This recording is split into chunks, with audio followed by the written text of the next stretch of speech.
아침마다 말씀으로 밝은 빛을 채우네. 할렐루야. 여호와께 감사하라. 그는 선하시며 그 인자하심이 영원하리로다. 하나님 아버지, 지난 한 주간도 주님의 선한 능력에 따스하게 둘러싸여서 저희 삶이 보호받고 사랑받은 그 경이로움에 찬양과 감사와 경배를 드립니다. 사랑의 하나님 아버지, 저희는 하나님 아버지의 사랑으로 죄에서 의로, 죽음에서 생명으로 거듭나는 구원을 받았습니다. 그러면 죄와는 완전히 무관한 삶을 살기를 원하는데 실상은 그러하지 못합니다. 이러한 저희를 불쌍히 여겨주시고 용서하여 주시옵소서. 저희의 삶 속에서 일하고 계시는 하나님 아버지, 세계 곳곳에서 선교의 사명을 수행하고 있는 선교사들에게 동행하여 주셔서 그들의 사역을 잘 감당하게 지켜주시옵소서.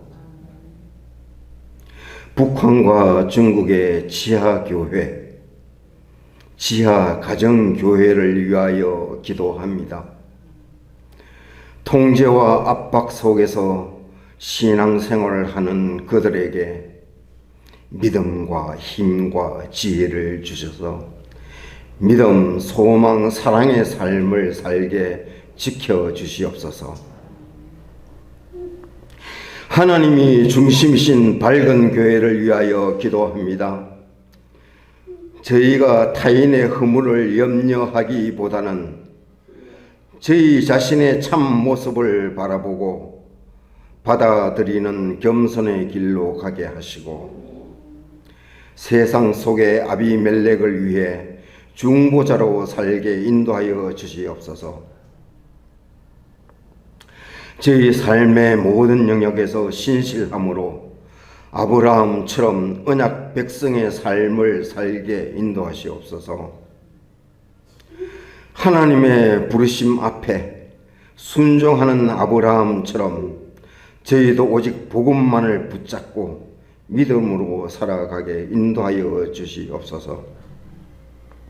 지극히 높으신 하나님 아버지, 이 시간 저희가 신령과 진정으로 예배드릴 때 홀로 영광 받으시고 목사님께서 선포하시는 말씀을 통하여 저희의 믿음이 자라게 하시고 복음의 은혜를 더욱 누리게 하옵소서. 이 모든 말씀 길이요 진리요 생명이신 우리 주 예수 그리스도의 이름으로 기도드립니다. 아멘. 세상에 캄캄하여서 잠빛이 없었더니 그 빛나는 영광 나타나 온 세상 비추었네. 이 영광의 종, 영광의 종, 밝은 눈이 내게 비추었네. 영광의 종, 영광의 종, 이 세상의 빛은 오직 주 예수님. 주 말씀을 맺는 사람은 그 마음이 시원하고 주 명령을 준행하는 자 그 길이 안하겠네. 영광의 종, 영광의 종, 밝은 눈이 내 주었네. 영광의 종, 영광의 종, 이 세상의 빛은 오직 주 예수님. 제 가운데 사는 사람은 그 눈이 어두워도 그 죄악을 씻는 날에는 그 눈이 밝아지네. 영광의 종, 영광의 종, 밝은 그림 내게 비추었네. 영광의 종, 영광의 종, 이 세상의 빛은 오직 주 예수님. 아멘. 우리가 이 찬송은 한 달에 한 번씩은 꼭 부릅니다. 부르는 이유는 밝은 교회가 제가 처음 와서 우리 교회에 어울리는 그런 로고 찬송이 뭐 있을까 한참 찾는데, 이 찬송의 가사를 보면서 우리 교회가 지향하는 정신, 생각, 신앙 이것과 너무 일치돼서 이 찬송을 우리 교회 로고 찬송으로 해야 되겠다 해가지고 가능하면 매월 첫 주에는 이 찬송을 부릅니다. 가사를 한번 집에 가셔서 다시 한번 쭉 읽어보면 아주 너무 그 좋은 가사와 그 밝음의 의미가 무엇인지, 바로 예수 그리스도의 십자가와 이렇게 연계해서 가사를 잘 전개해 나가는 찬송입니다. 멜로디도 참 좋고요. 그래서 우리가 이 찬송의 흐름대로 영광의 주 그 분을 따라가는 그 삶을 마음껏 누렸으면 좋겠습니다. 자, 오늘도 이렇게 모였습니다. 너무너무 감사한데요. 인사 한번 나눌까요?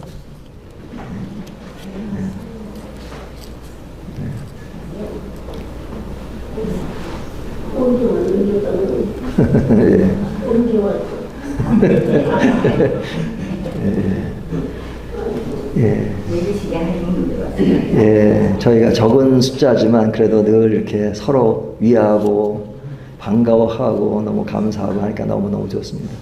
아이고, 오늘도 이렇게 우리 김성숙 권사님 새벽기도 오시는 권사님이신데 오늘 또 교회 일이 있어서 또 교회 일인 게 아니라 또 개인 일이 있어서 오늘 또 이렇게 오셨습니다. 감사드리고요.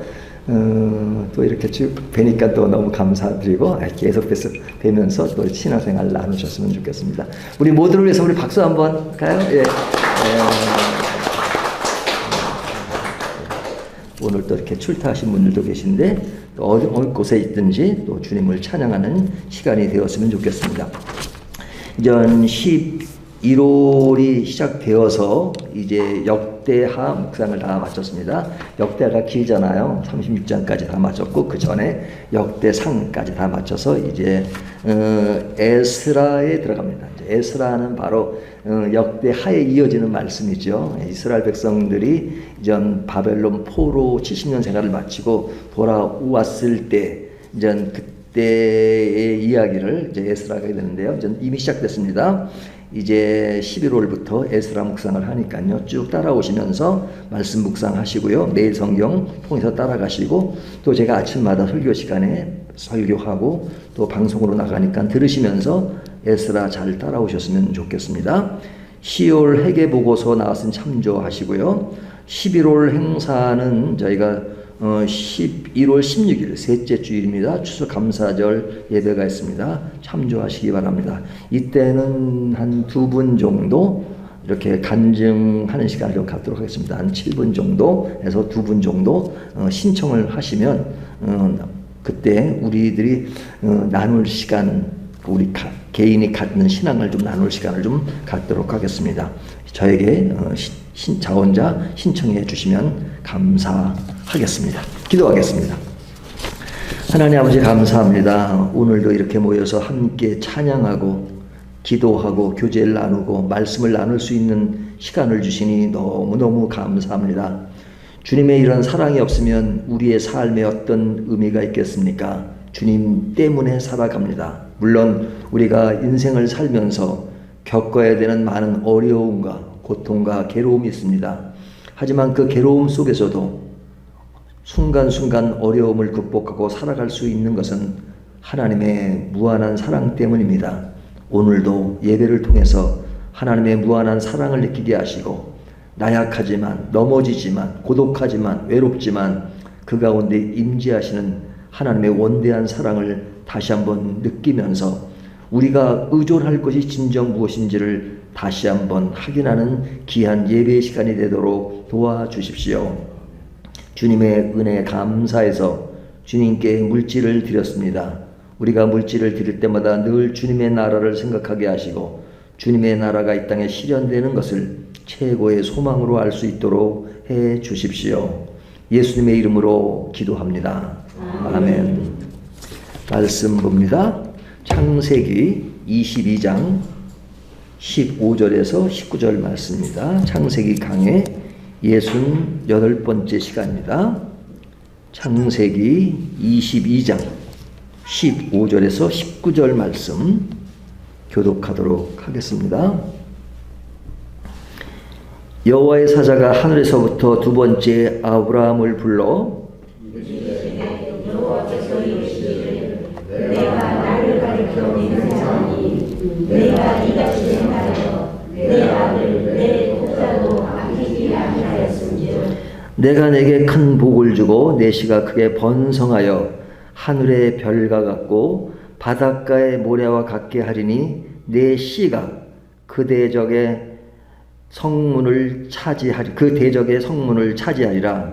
또 내 씨로 말미암아 천하 만민이 복을 얻으니 이는 내가 나의 말을 준행하였음이니라 하셨다 하니라. 19절 같이 했습니다.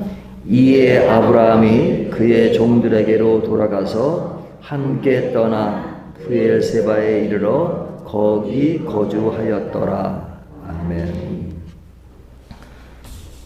이미 주보를 보셨지만 오늘 설교 제목이 무엇입니까? 신앙의 신비와 현실. 무엇과 무엇. 사실은 제가 이렇게 무엇과 무엇이란 말을 잘 쓰진 않습니다. 왜냐면 설교가 이 원 포인트 원 메시지로 이렇게 하나의 포인트로 가기를 원하는 것이 제 설교 스타일이거든요. 그러니까 무엇과 무엇이 이렇게 두 개로 나눠지잖아요. 그러니까 분산되는 걸 그렇게 좋아하지는 않습니다. 하지만 가끔 가다가 무엇과 무엇을 이야기할 때는 그 두 개의 요소가 하나로 합쳐지는 무엇인가를 이야기하려고 그런 용어를 쓰긴 합니다. 근데 여기에 나오는 그 단어의 신비와 현실, 이것은 서로 대비되는 그런 단어죠. 우리가 신앙생활을 하면서 신비라는 말을 가끔 쓰죠. 또 현실이라는 말을 가끔 씁니다.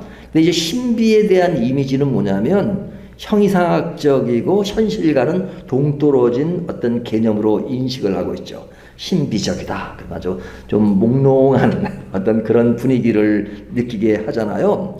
근데 실제로 성경을 보면 어떤 신비로운 일들이 많죠. 어떤 일들이 있을까요? 아마 개인적으로 생각을 해본다면 너무나도 많은 성경 속에 신비로운 사건들이 있습니다. 이스라엘 백성들이 애굽 생활을 하다가 가나안 땅으로 갈 때 이제 앞에 홍해가 놓여졌었죠. 근데 그것을 건너가야 하는데 그 건너는 것이 그 많은 인원이 배를 타고 건너는 것이 아니었고 홍해가 갈라졌죠. 갈라졌죠. 홍해가 갈라지는 것, 이것이 신비로운 일이죠. 일반 사람들은 성경에 그런 내용들이 있기 때문에 성경은 진실이 아니다, 사실이 아니다, 뭐 이렇게 말합니다. 왜냐하면 일상생활 가운데 일어날 수 있는 일이 아니기 때문에 그들은 성경에 이런 것을 보고 그런 신비적인 것 때문에 믿지를 못하겠다. 하지만 성경은 분명히 신비로운 사건들을 다루고 있습니다. 바다가 갈라지는 것, 신비로운 일이죠. 뭐 그뿐 아니죠. 이스라엘 백성들이 가나안 땅에 갈 때까지 40년 동안 광야 생활을 하는데 그들이 그곳을 지나면서 농사를 짓고 그런 것이 아니었잖아요. 그러니까 먹는 문제가 시급했습니다. 그럴 때 하나님이 그들에게 40년 동안 뭘 내려주셨어요? 만나를. 아침에 딱 일어나면 먹을 것이 딱 내리는 거예요. 눈처럼 내리는 겁니다. 그걸 먹고 살았어요. 있을 수 없는 이야기처럼 생각했잖아요. 근데 늘 그것만 먹으니까 또 고기가 먹고 싶어. 그러니까 모세를 향해서 왜 우리가 고기를 못 먹느냐? 그래도 애굽에 있을 때는 고기를 먹지 않았느냐라고 하니까 또 모세가 기도를 하죠. 그러니까 하나님이 뭘 보내주셨어요? 메추라기를 보내주셨죠. 그래서 고기를 먹었던 팍 나가지고 그게 딱 널려져 있는 겁니다. 그걸 먹었던 사건, 이런 것들은 다 신비적인 이야기죠. 우리가 신약에 넘어와서 예수님이 태어날 때 동정녀의 탄생 그렇게 이해하잖아요. 그러니까 남자를 알지 못하는 여자에게서 태어났다는 것도 신비로운 일이죠. 예수님이 제자 3명을 데리고 변화산에 올라갔을 때 거기에 엘리야, 모세 이런 사람들이 나타나고 환상 속에 보이고, 환상이 아니라 실제 사건 속에 이렇게 보이고 너무너무 좋으니까 베드로가 말하기를 주님 여기에다가 천막 3개를 치고 우리가 이거 삽시다, 뭐 그렇게 말했던 이야기가 있죠. 이런 것들은 굉장히 신비적인 그런 이야기라고 말할 수 있죠. 가장 신비로운 것 중에 하나를 성경은 무엇을 말하냐면 예수님이 십자가를 지신 이후에 부활하시고 그리고 승천하신 이런 사건들, 이런 것들은 굉장히 신비롭다고 말할 수 있죠. 그러니까 성경에 뭐 이거 외에도 너무너무 많은 신비로운 사건들이 있습니다. 그러니까 성경에 우리들이 감당할 수 없는, 상상할 수 없는 그런 신비로운 사건들이 많은데요. 그러면 성경은 그런 신비로운 사건만 다루고 있느냐? 그렇지 않죠. 굉장히 현실적인 문제를 다루고 있잖아요. 예수님의 생애를 보면 예수님이 뭐라고 말씀하셨어요? 인자는 머리 둘 것이 없다. 인자는 머리 둘 것이 없다. 예수님이 공생의 3년을 사시면서 먹을 것, 이런 것은 이스라엘 백성들이 광야에서 만나가 떨어지듯이 그렇게 사신 게 아니잖아요. 그냥 먹을 것을 구해야 됩니다. 그러니까 우리가 오병이어의 기적할 때 그때도 보면 제자들이 염려합니다. 이 많은 사람이 있는데 먹여야 되는데 어떻게 해야 할까요? 하는 먹을 것을 걱정하는 그런 상황.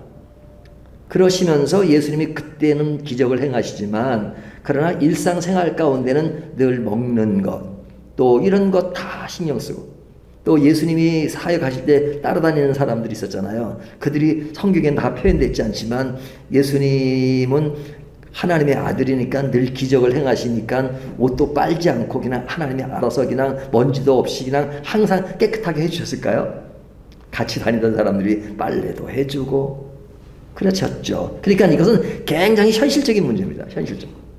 그러니까 우리는 신앙생활에서 현실적인 문제는 내가 일상생활 가운데 많이 겪지만 성경의 이야기를 할 때는 현실적인 문제를 생각 안 할 때가 많잖아요. 저는 현실적인 문제를 생각할 때 뭐냐면 그 5,000명이 광야에 모였는데 남자만 5,000명이니까 뭐 여자 또 애들까지 하면은 몇만 명이 될 텐데 그 많은 인원들이 있으면 화장실 문제는 어떻게 해결됐을까? 그런 생각을 하게 됩니다. 그러니까 옛날에는 오늘날처럼 잘 먹지 못했으니까 그렇게 화장실 문제가 뭐 오늘날처럼 그렇게 급하진 않았을 거다. 그렇다 하더라도 인간이 가지는 기본기가 있는데 그 문제가 있잖아요. 그러니까 제자들도 먹는 문제를 걱정했단 말이죠. 예수님의 생애를 보면 공생애 전에 30년 동안 요셉의 아들로서 무슨 생활을 했어요? 목수 생활을 했잖아요.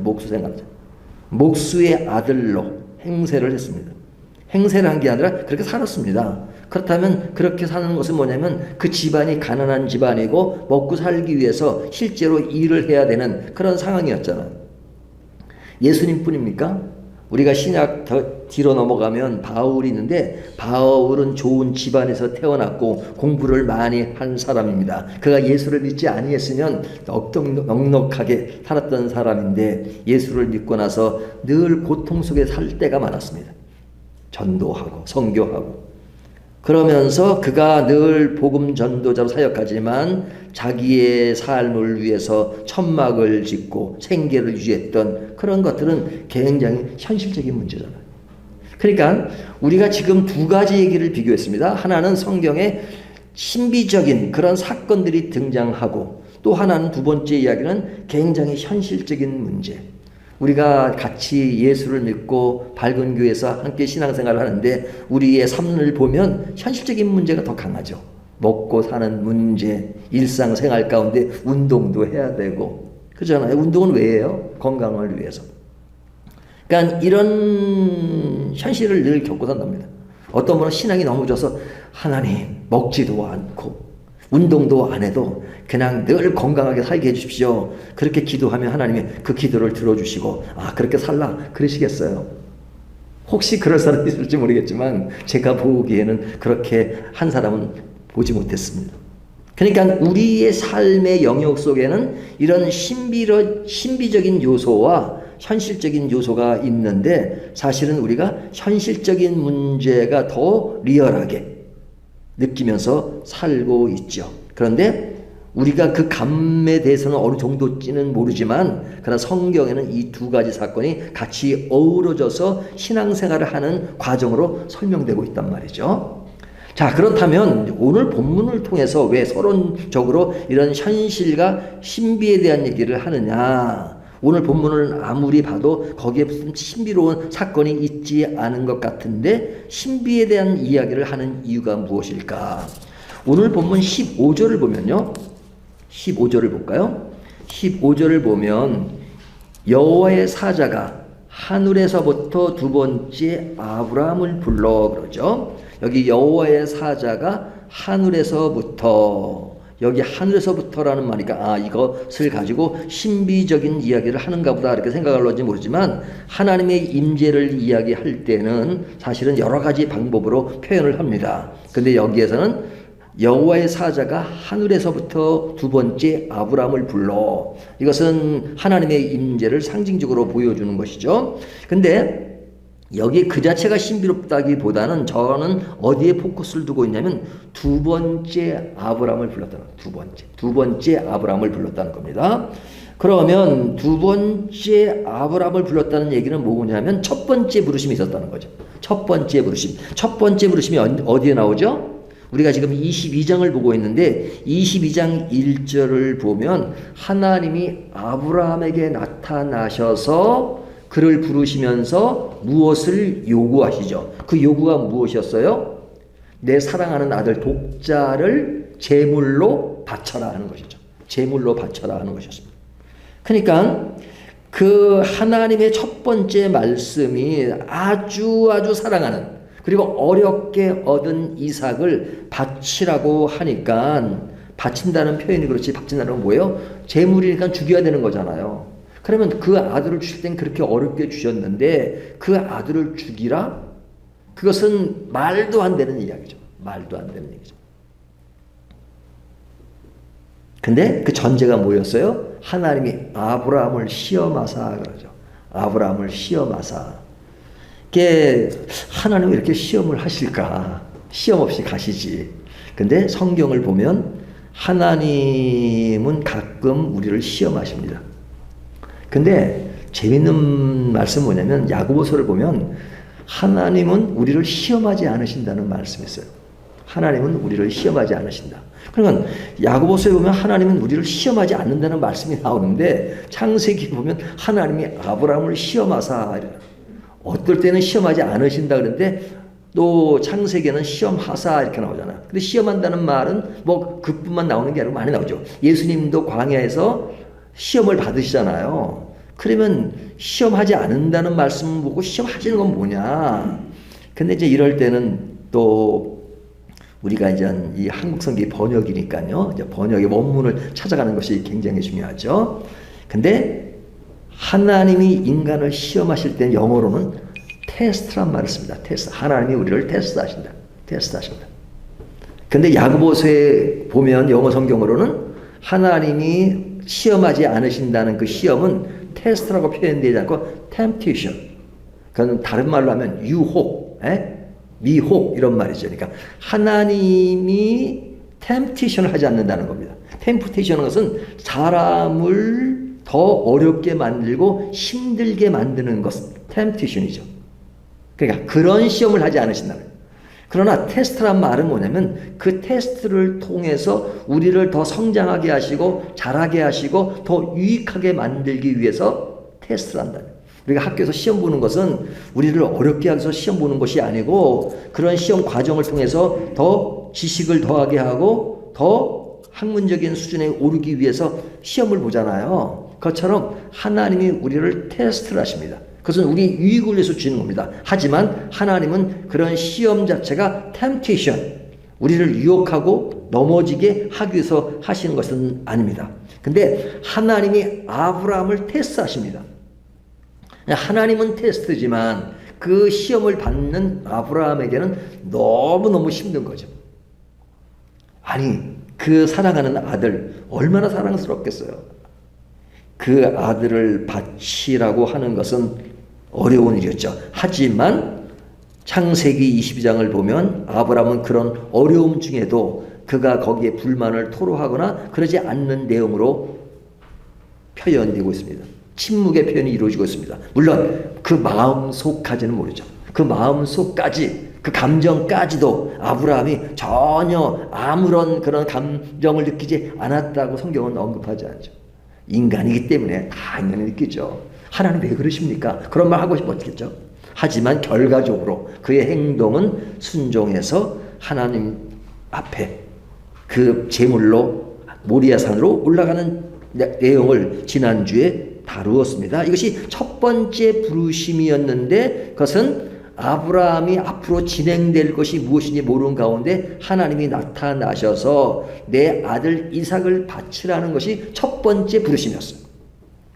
자, 그런데 이제 우리가 지난주에서 오늘 두 번째 말씀은 지금 그때 상황과 다르죠. 15절을 다시 보면 여호와의 사자가 하늘에서부터 두 번째 아브라함을 불러 그러시죠. 두 번째 부르십니다. 근데 그 부르시는 내용이 뭐냐면 내가 내 아들 내 독자도 아끼지 아니하였은즉 16절에 그렇게 말하죠. 이르시되 여호와께서 이르시기를 내가 나를 가리켜 맹세하노니 내가 이같이 행하여 내 아들 내 독자도 아끼지 아니하였은즉 내 독자도 아끼지 아니하였은즉 내가 지금부터 말하는 것이다. 두 번째 말하는 것이다. 이렇게 말씀한 것이죠. 그러니까 아브라함은 하나님의 뜻에 온전히 순종했음을 하나님이 인정하시는 거죠.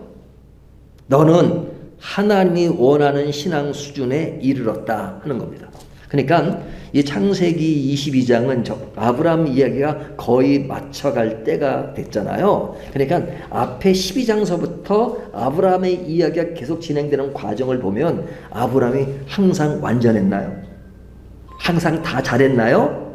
못하고 넘어지고 잘못 판단하고 그의 아내 사례도 잘못 판단한 그런 일들이 많잖아요. 그런 와중 속에서도 조금씩 잘하는 거예요. 조금씩. 그러니까 우리의 신앙이라는 게 사실은 어느 순간에 한 번에 잘하기가 쉽지 않아요. 그리고 조금씩 자라난다 하더라도 이렇게 직선으로 쫙 자라는 사람이 거의 없습니다. 굴곡이 많아요. 굴곡. 넘어졌다. 일어났다. 그런 가운데 조금씩 자라나죠. 그런 과정을 누가 겪어요? 믿음의 조상이라고 하는 아브라함도 겪으면서 어느 수준까지 왔느냐? 하나님이 그의 사랑하는 독자 이삭을 바치라고 했을 때 그는 여러 가지 속에 감정이 있었고 느낌이 있었지만 그래도 하나님의 말씀이니까 순종하는 그 모습을 보였다. 그래서 오늘 말씀을 보면 두 번째에 임하시는데 내가 내 아들 내 독자도 아끼지 아니하였은즉 이렇게 말씀하시는 겁니다.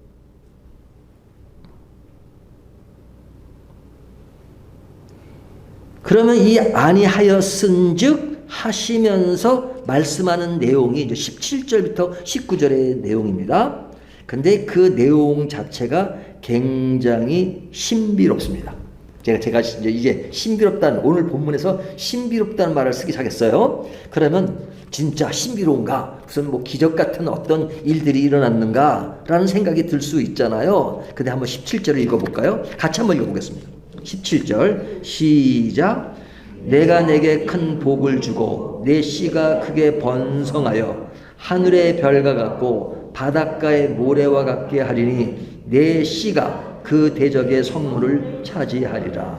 이 본문, 이 말씀을 읽으니까 굉장히 신비롭다 이렇게 느껴지세요? 아니 뭐 신비로운 여기 하나도 없네. 무슨 기적이 떨어진 것도 아니고 하늘이 두 개로 나눠진 것도 아니고 바다가 갈라진 것도 아닌데 뭐가 신비롭다고 하느냐 하는 것입니다. 그래서 제 눈에만 신비롭게 보이나요? 자, 이 말씀이 신비롭다는 것은 뭐냐면 하나님의 말씀이 두 번째 임하셨는데 그 임한 내용이 뭐냐면 내가 내 독자 이삭을 아끼지 아니하였은즉, 아니하였다는 말은 뭐냐면 하나님이 그를 좀 노골적으로 말하면 죽이라고 할 때 죽이라고 했던 거잖아요. 그렇죠? 자, 근데 그 아들을 바치라고 하는 제물로 죽이는 겁니다. 그러면 그 아들을 얻기까지는 오랜 세월이 걸렸어요. 하나님이 75세에, 아브라함이 75세에 언약을 주셨습니다. 내 씨가 결국은 큰 민족을 이루리라 하는 것이 75세에 이뤘다가 25년이 지난 100세가 됐을 때 이삭을 낳았거든요. 그 과정 속에는 굉장히 많은 파란을 겪었습니다. 이스마엘 사건도 있었고 어려움 속에서 아들이 태어났어요. 그 태어났으면 그 아들이, 그 독자가 하나님이 약속하신 언약이 성취되고 그것이 퍼져서 큰 민족을 이룰 수 있는 하나의 모티브가 되는데 하나님이 그 아들을 죽이라고 말씀하세요. 그 죽이라고 말씀하시니까 그냥 마음에 내키는 건 없었겠죠, 당연히. 하지만 하나님이 말씀하시니까 죽이려고 간 겁니다. 근데 그렇게 하였은즉 너에게 내가 할 말이 있다 하는 말씀이 뭐냐면 지금 방금 읽었던 것처럼 내게 큰 복을 주고 내 씨가 크게 번성한다 라고 말씀하시죠. 그리고 이어지는 말씀도 계속 하늘의 별과 같고 바다의 모래 같게 하며 내 씨가 그 대적의 성문을 차지하리라. 내 씨로 말미암아 18절에 천하 만민이 복을 받으리니 누구를 통해서요? 내 씨로 말미암아. 내 씨는 이삭의 후예를 말하는 것이죠. 자, 그렇다면 이 약속이 왜 가능하게 되느냐? 하나님의 말씀을 준행하였기 때문에 가능하다 이거죠. 준행한 것은 뭐냐면 아들을 죽이라고 할 때 죽였기 때문에. 그러면 아들을 죽이면 어떻게 되는 겁니까? 아들을 죽이면 번성이고 그런 게 있을 수가 없잖아요. 아들을 죽였는데 어떻게 번성이 돼요? 없는데. 근데 그 아들을 죽이라는 그 말씀을 준행하였은즉 내 후손에 이렇게 나는 것은 죽은 이후에 이루어지는 것과는 정반대 사건이죠. 정반대 사건이죠.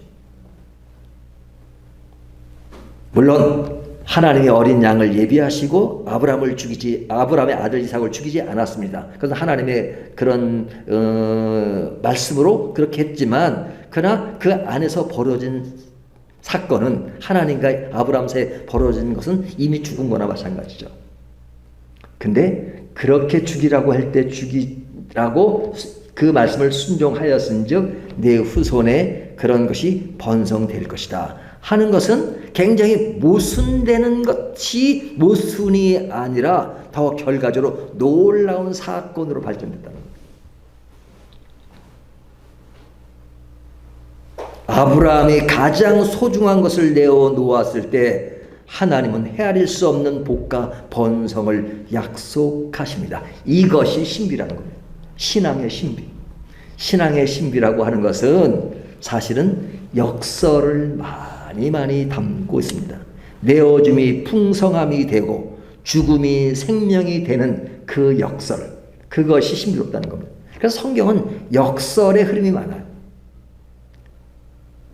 복을 말할 때, 일반적으로 복을 말할 때는 재산을 많이 모으고 풍요로운 것을 가득 채워지면 복 있는 자다. 하지만 성경은 뭐라고 말씀하세요? 가난한 자는 복이 있나니. 그렇죠? 가난한 자는. 애통하는 자는 복이 있나니. 사람들은 애통하면 복이 있다고 말하지 않아요. 막 기쁘고 즐겁고. 애통하는 자는 복이 있나니. 그렇게 말씀하잖아요. 그건 뭐예요? 실제 애통을 강조하고 가난을 강조하는 게 아닙니다. 역설을 이야기합니다. 역설. 근데 그 역설을 우리 인간이 감당하기는 참 어려울 때가 많아요. 여러분, 우리가 성경을 그냥 지나치면서 읽으면 간단하게 지나갈 수 있는 이야기지만 한번 그 이야기가 우리의 이야기로 한번 생각해 보세요. 내가 그렇게 아끼는 아들이 있는데 그 아들을 바치라 그러면 아니 왜 그러십니까 하나님? 근데 뭐 아들로 비유를 들면 실감나지 않을지 모르지만 내가 인생 살아가면서 제일 아끼는 것이 무엇입니까? 내가 진짜 평생 어렵게 해가지고 겨우겨우 집 한 채를 마련했어요. 이것은 내 인생의 모든 것을 다 투자하고 마련한 겁니다. 근데 어느 날 하나님이 기도하는데 나타나셔서 기도 가운데 그 집 다 팔아가지고 가난한 사람들 다 나눠줘. 그러면 장로님 어떠시겠어요? 오, 아멘, 할렐루야 그러시겠어요? 아니 평생 동안 하나님께 기도하며 신앙생활하면서 어려운 중에 모아서 집 한 채를 겨우겨우 마련했는데 집을 팔라서 가난한 자라고 너는 그냥 뭐 노숙자처럼 살라고 하시는 겁니까? 그렇게 생각할 수 있잖아요. 이것이 우리의 실제 생활 가운데 솔직한 우리의 감정일 수 있어요. 아브라함도 똑같은 감정이 있었겠죠.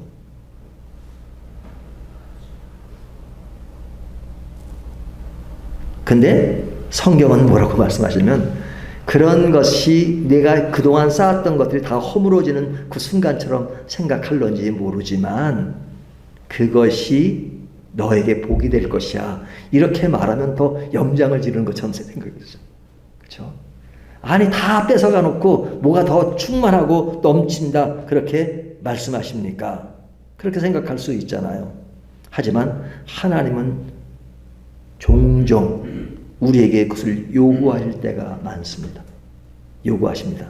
그러면서 하시는 말씀이 내가 그렇게 순종하였은즉 내가 내 후손이 번성하겠다고 약속을 하시는 것, 이것이 일반적으로는 잘 이해가 되지 않는 신앙의 신비로운 것이란 말이에요.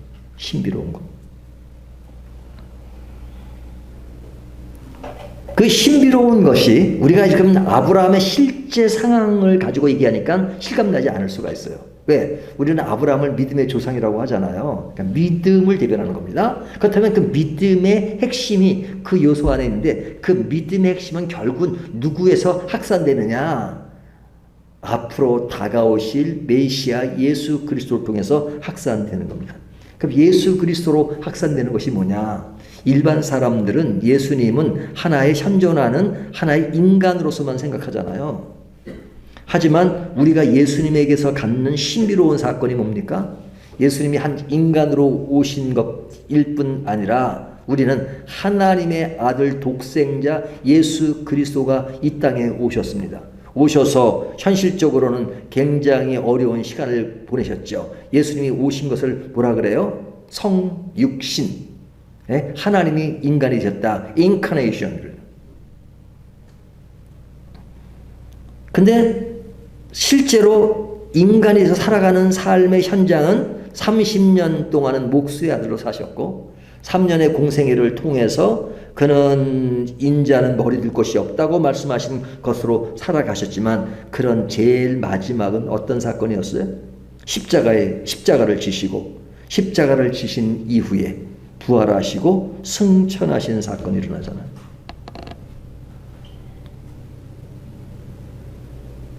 예수님이 죽으시는 그때의 상황을 보면 오늘날은 그 십자가가 우리를 구원하신 원대한 기가 막힌 구원의 사건으로 인정하지만 당대 사람들은 그렇게 생각하지 않을 사람이 더 많았습니다.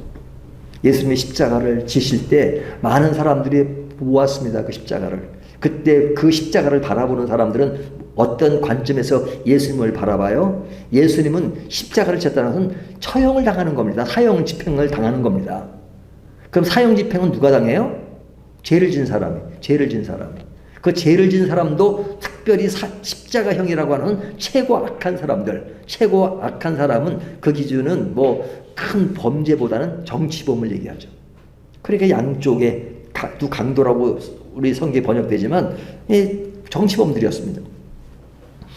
예수님도 그런 정치범으로 딱 이렇게 가운데서 십자가에 못 박혀 죽으잖아요. 그러면서 사람들이, 로마 병정들이 예수님을 조롱하고 그렇잖아요. 그 아래에 있는 사람들은 우리는 의인이고 십자가를 진 예수님을 향해서 죄인으로 생각한 것이잖아요. 그 당시에 사람들이 놓여진 상황은 예수님은 죄인이고 자신들은 의인처럼 생각한 것입니다. 자신들은 사형을 집행하는 자이고 예수님은 사형을 당하는 그런 모습이었습니다. 그러니까 완전히 예수님은 그 당시에 갑이 아니라 을이었습니다. 갑과 을이라는 표현도 사실은 너무 어울리지 않는 단어입니다. 왜? 죽음과 삶이 같이 함께 놓여있는 그 장면 속에 예수님은 완전히 몇 시간이 지나면 죽음으로써 끝나야 되는 그런 상황이었습니다.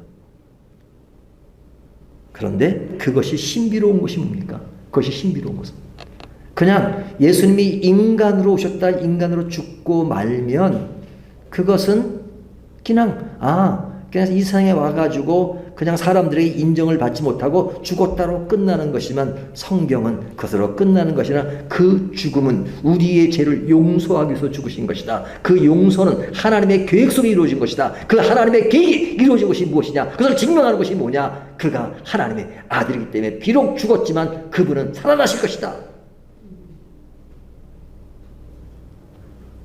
부활을 강조하잖아요. 그래서 초대교회 사도들은 한결같이 부활을 강조했습니다.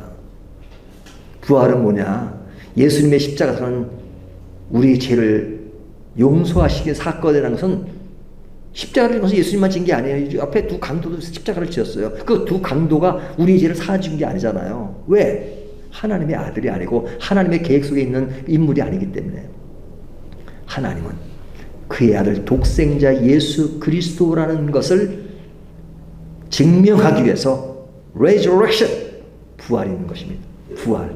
그리고 그 부활 자체로만 끝나는 것이 아니라 긴 구약의 역사 아래서 오실 메시아에 대한 예언을 계속하면서 그가 다윗의 후손으로 오셔서 이렇게 하실 것이다 라는 예언이 성취가 되고 실제로 예수님이 오셔서 부활하시고 그리고 승천하시고 하는 것을 통해서 우리들의 구원이 이루어진 것이죠. 그 당시의 상황으로면 구원이 아니라 처참하게 죽어가는 한 인물이었지만 그러나 그것이 사람들이 볼 때는 처형당하고 죽는 죄인으로서의 인물이었지만 그 사건을 열어보니까 그것이 그 사건이 다가 아니라 오늘까지도 우리들의 죄를 용서하시고 우리를 구원에 이르게 마친 하나님의 원대한 사랑과 원대한 은혜가 그 속에 가득 채워져 있는 것입니다.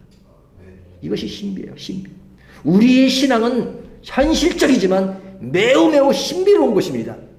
우리의 구원이 신비로운 것이고 우리의 삶이 신비로운 것이고 우리의 고백이 신비로운 것입니다. 다른 사람들이 볼 때는 일반적인 얘기에 일반적인 길을 가는 것 같지만 하나님이 우리를 향한 그 계획과 그 일은 너무너무 신비로운 것이죠. 그렇기 때문에 하나님은 우리의 신비로운 길을 원하십니다. 그렇게 하였은즉 한 것처럼 우리에게 원하십니다. 요한복음 12장 24절은 이렇게 말합니다. 한 알의 밀알이 땅에 떨어져 죽지 아니하면 한 알 그대로 있고 죽으면 많은 열매를 맺으리라. 한 알의 밀이 땅에 죽는 것은 죽음 자체예요. 사람들은 그 죽음만 봐요. 하지만 하나님의 보시는 시각은 죽는 그 자체 한 알을 보는 자 그것이 많은 열매를 맺는다. 많은 열매를. 하나님이 보는 시각은 달라요. 그래서 우리들도 그런 시각으로 보기를 원합니다. 제가 좋아하는 말씀, 가끔 드리는 말씀이 뭐냐면 우리의 신앙은 사람들은 현실적인 어떤 큰 변화를 요구할 때가 많지만 그러나 하나님이 우리에게 원하시는 것은 그런 것도 하시지만 우리의 시각의 변화를 요구하실 때가 많습니다. 시각의 변화. 보는 눈이 다른 거예요. 크리스찬은 하나님의 이런 신비로운 사건 속에 역설이 담긴 삶의 흐름을 가지고 있기 때문에 보는 눈이 다른 겁니다. 보는 눈이 다른 겁니다. 그 보는 눈이 다른 것을 가장 실감나게 우리가 이해할 수 있는 언어로 설명된 것이 시편 40편의 내용이에요. 시편 40편에 뭐라고 말씀하시냐면 내 영혼아 내가 어찌하여 낭망하는고. 옛날 번역이 낭망. 이 낭망이란 말은 cast down이란 말이에요. 영어로 cast down. 이렇게 주사위를 던지다 cast 한다잖아. cast down 넘어져 뒤집혀졌다는 말. 내가 어찌하여 cast down이라고 down cast라고 설명하기도 하고 cast down 됐느냐 어찌하여 뒤집혀졌는 걸. 이제 목양 용어잖아요. 이게 목양 용어. 그러니까 내가 어찌하여 뒤집혀졌는 거라는 것은 양이 뒤집혀진 것을 말합니다. 양이. 제가 이 얘기는 많이 했으니까 그래도 한 번 더 합니다. 양이 우리는 양으로 이렇게 상징되잖아요. 하나님은 목자요, 예수님은 목자요, 우리는 양으로 표현됩니다. 내가 어찌하여 cast down 됐느냐, 어찌하여 뒤집혀졌는 것. 우리가 딱 뒤집혀져요. 저는 양을 좀 볼 기회가 많았어요. 양을. 우리나라는 양 보기가 그렇게 쉽진 않아요. 대관령이 가고 비슷한데 영국에는 그 스코틀랜드로 가면 양이 많습니다. 양을 많이 키워요. 그럼 양을 이렇게 가까이 볼 기회가 많죠. 근데 양은요 굉장히 우둔한 동물입니다. 일단 시력이 안 좋아요. 시력이 한 1m 못 본다 그래요. 그러니까 양떼가 가면요 앞에가 막 그게 남들은 다 떨어져요. 이게 앞만 보고 다니까. 그리고 굉장히 우둔한 동물입니다. 근데 양이 딱 뒤집혀지면 못 일어납니다. 못 일어나요. 양이 이 신체 구조가요 다리는 얇고 이게 비대하잖아요. 예? 거기다 털까지 많으면 아주 진짜 덥게 탁 넣으면 못 일어나요. 그러니까 자라나 거북이는 쉽게 일어나더라고요. 제가 동물의 왕국 보면 이게 자라 거북이는 어떻게 못 일어날 것 같은데 탁 일어나요. 양은 못 일어나요. 딱 뒤집혀지면 못 일어나요. 그러니까 성경이 말씀 내가 어찌하여 cast down 되냐 뒤집혀졌는 거. 양이 딱 이렇게 언덕 같은 탁 넘어지면 이렇게 뒤집혀져. 그러면 어떻게 돼요? 그 그림이 이렇게 상상이 되죠. 다리 4개가 하늘을 향해 있고 저 얼굴이 하늘 땅이잖아요.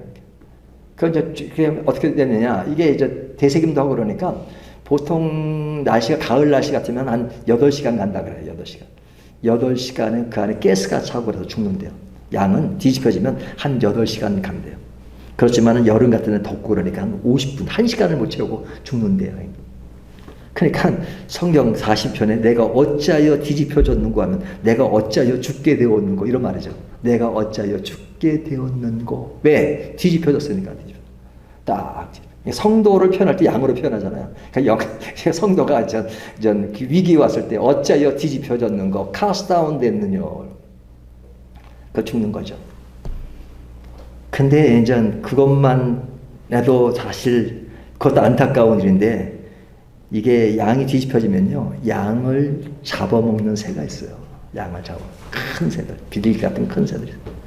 예, 그러면 양을 이제 잡아먹기 위해서 양을 위협합니다. 양이 있으면 넘어졌으면 빙빙 주변을 돌아요. 빨리 죽어라. 내가 너를 잡아먹게. 빨리 죽어라. 막 빨리 죽어. 내가 너를 잡아먹어야 되겠어. 살아있을 땐 좀 봐준다. 빨리 죽어. 그래. 빨리 죽어라. 빙빙 돕니다.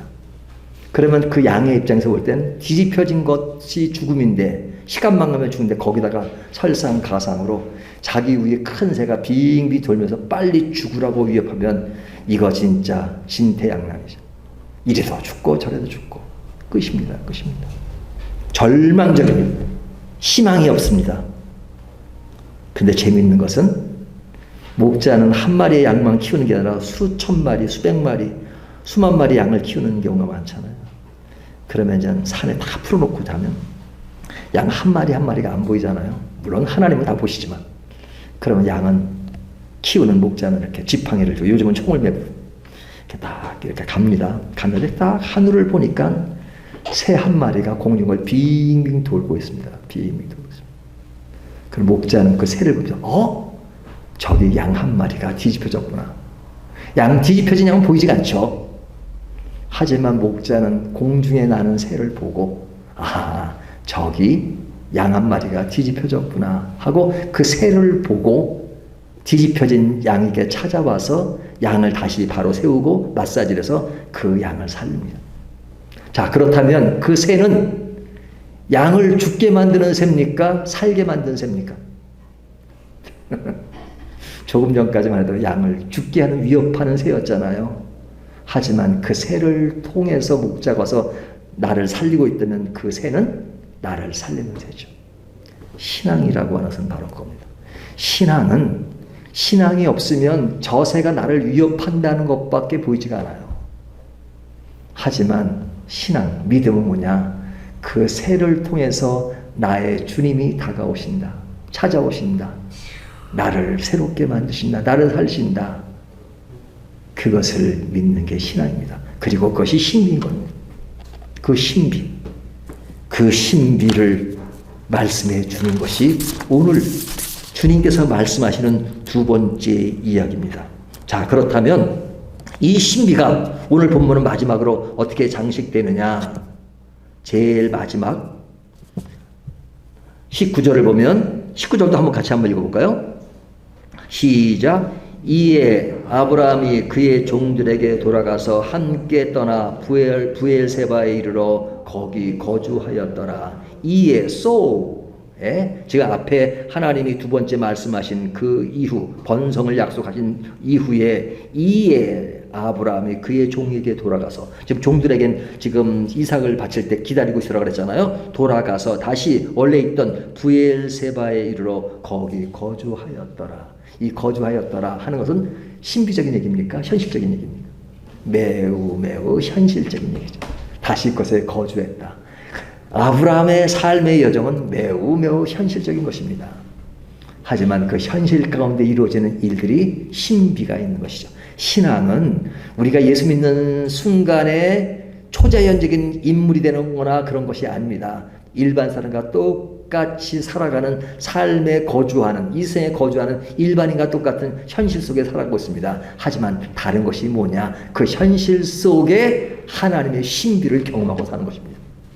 그 신비를 경험하는 것은 뭐가 똑딱 떨어지는 것만이 신비가 아니라 조금 전에 그 양이 공중에 나는 새를 보았을 때 목자를 아는 것처럼 그것이 일반적으로는 나를 위협하는 새로만 보지만 그 새를 통해서 주님이 나에게 다가온다라고 아는 것.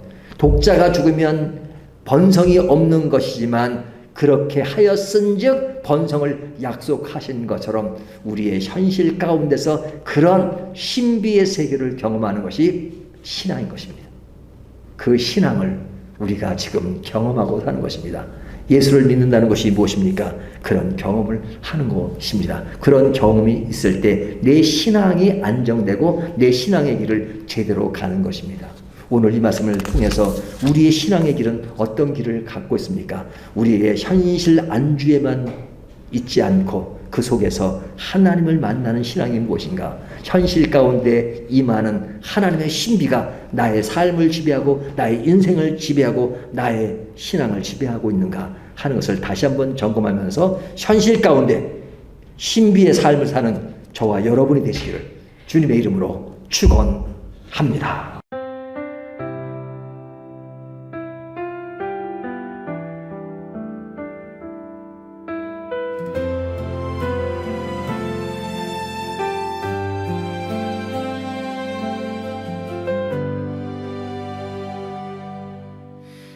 아침마다 말씀으로 밝은 빛을 채우네. 기도 속에 주님 계시고 숨결마다 찬양 되네. 밝은 교회 그 이름처럼 세상 속에